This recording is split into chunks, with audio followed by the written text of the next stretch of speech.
Oi gente, tudo bem? Sejam todos bem-vindos ao nosso vídeo de hoje.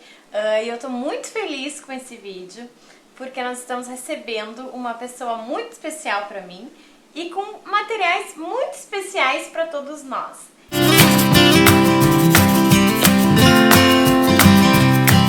Então eu vou apresentar para vocês a Carla, seja bem-vinda.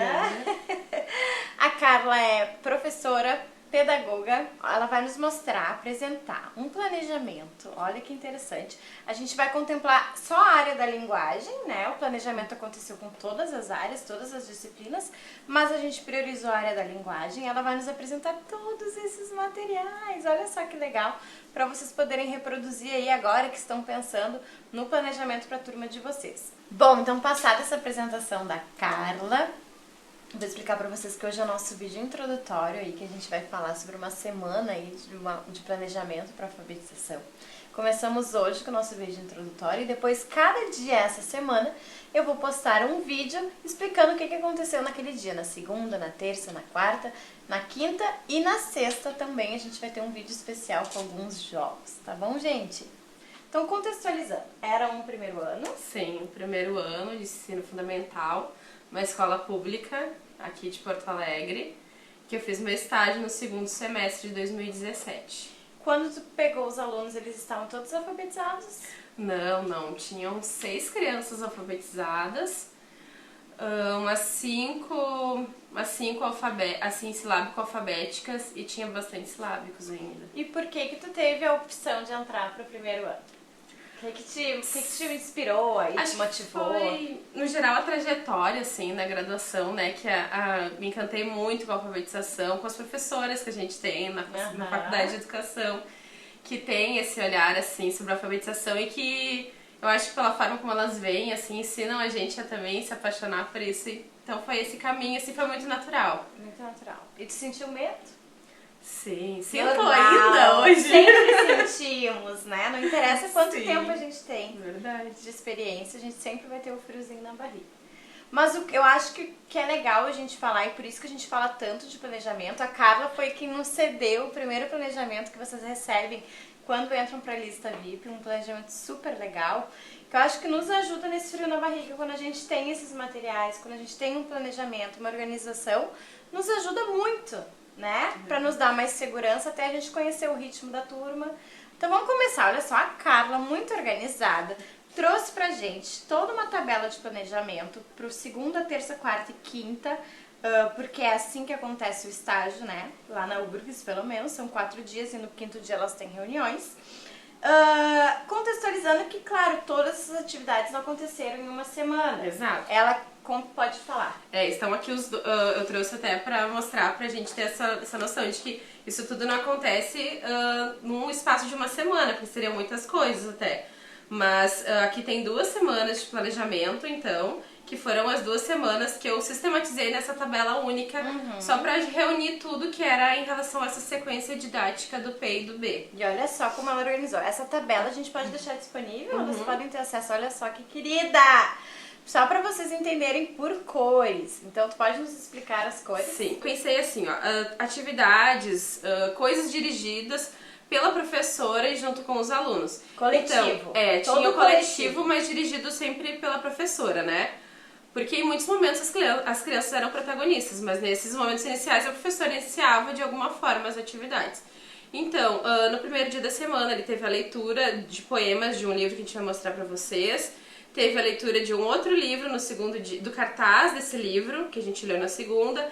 No terceiro dia teve um outro livro. Então, leituras de livros focados no que era a temática da sequência didática, que eram os pares mínimos P e B na ocasião.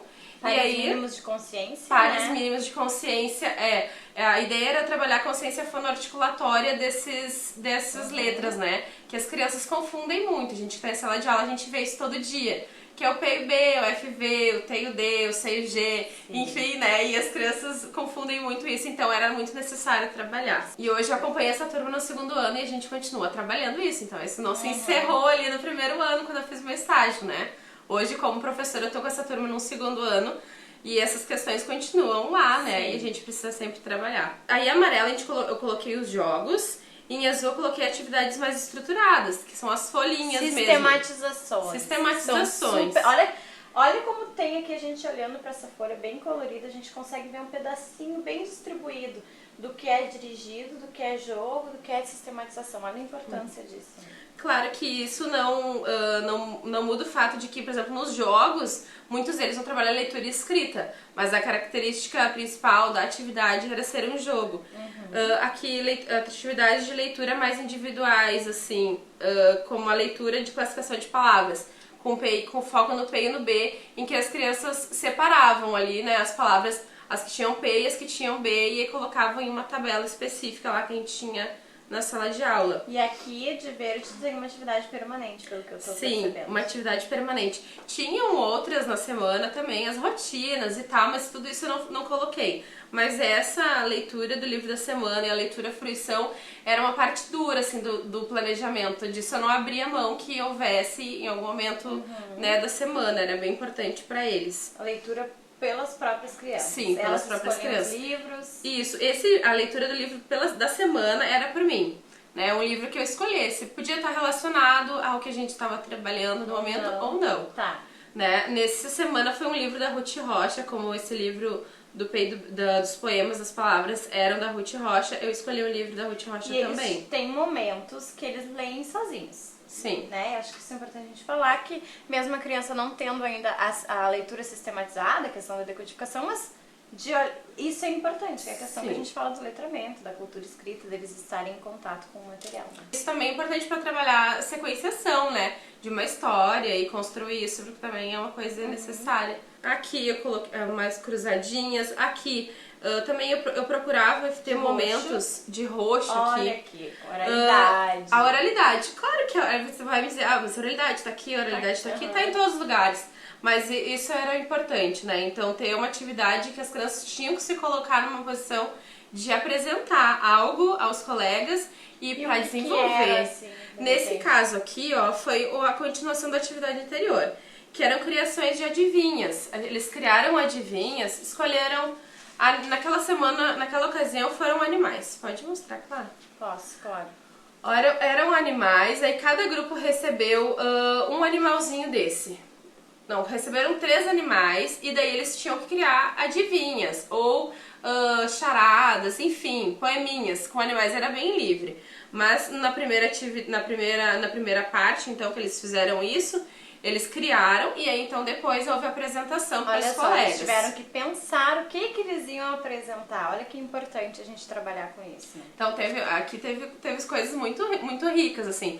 Eles recriaram coisas que eles já tinham ouvido, por exemplo, 3 pratos de trigo para 3 tigres tristes, né? Então coisas que eles já conheciam, empregaram conhecimentos então que eles já tinham. E daí criaram rimas. Leão tem um jubão. É uma coisa super simples, coelho mas que é uma apressado construção. comer um churrasco assado. Olha só. Então saíram coisas muito interessantes nesses trabalhos em grupos.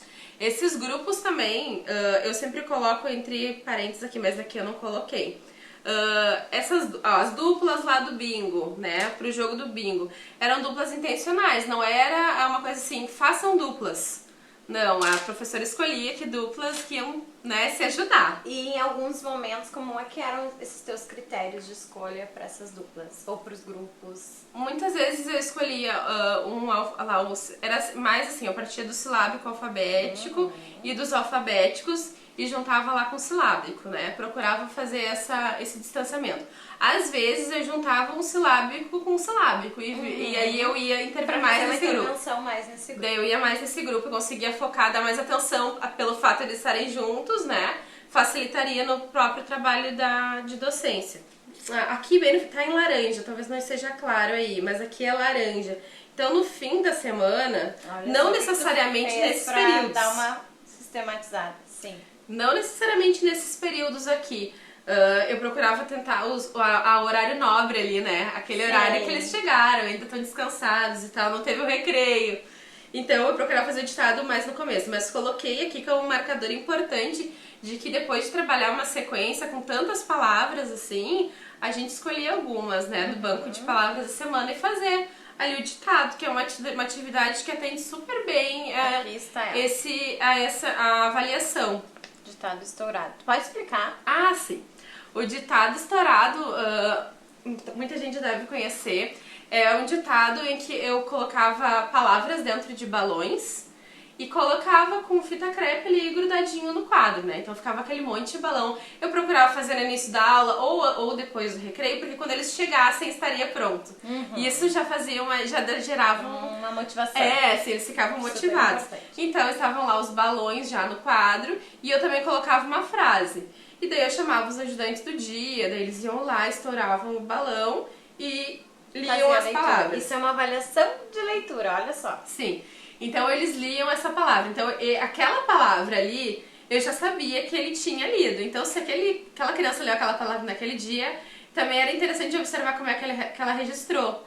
Se ela observou mesmo e fixou aquilo ali que ela leu e copiou, né? E então movimentos diferentes, que os alfabetizados vão saber escrever um pouco mais tranquilamente aquilo. Mas os silábicos aí, como que é dar um registro, a relação que tinha a primeira palavra que foi a que ele leu e as outras que ele não leu, como que foi a escrita, então também era algo interessante de observar. E aí para aquele aluno, eu vou te desafiar, aquele aluno diz, prof, eu não sei escrever esse, que sempre tem. Então, aquela velha frase que as professoras costumam falar, né, dependendo da intencionalidade da atividade, nesse caso, nesse que era... Nesse caso, tu queria saber. Eu queria saber como que ele estava escrevendo. Então, tu vai escrever como tu acha que é. Às vezes eu ia lá do lado, olha, por exemplo, vamos pegar uma palavra aqui, borboleta, borboleta. A gente tá dando muitas dicas quando a gente tá falando isso. Fazer um ditado dizendo a palavra, escrevam borboleta é uma coisa. Tu falar que tu fazendo um ditado e tu falar borboleta, tu tá dando outras dicas completamente. É bem diferente, isso faz muita diferença. Exatamente, pra eles se dando conta da consciência fonológica da nossa língua e refletindo então sobre a gente dá essas ajudas e quando a gente dá essas ajudas a gente sabe que a gente deu e a gente sabe que os resultados são diferentes. E uma outra coisa que vai diminuindo essa ansiedade das crianças, né, essa questão de ficar perguntando, é que desde o início já se trabalhava, a gente sabe como é a escola, né? Então a professora também já trabalhava com essa diferenciação, por incentivar o protagonismo das crianças. Então olha a importância de desde o início a gente não entregar sempre uma folha em branco, né? Mas mostra que várias atividades diferenciadas que são pensadas para cada. Então eles já vão se acostumando com isso. Não vai ser em todos os momentos. E não é uma folha em branco. Não. Né? Tá aqui cada númerozinho, a palavra vai sair do balão. Olha a motivação que eles já vão ter para essa escrita, né? Sim. Então, super importante. E esse era um ditado que gerava, assim, uma mobilização grande. Eles pediam por esse ditado, porque era um ditado especial e que eles participavam, né? Não era a professora lá falando as palavras. Eu repetia. Olha, porque então... aquilo da importância, eu já falei em alguns vídeos, repetir as novidades, né? A gente envolve tanto as crianças a primeira vez, às vezes parece que a gente quer só fazer coisa nova. A importância de sistematizar isso. Ficamos por aqui no vídeo introdutório e amanhã nós teremos nosso vídeo de segunda-feira.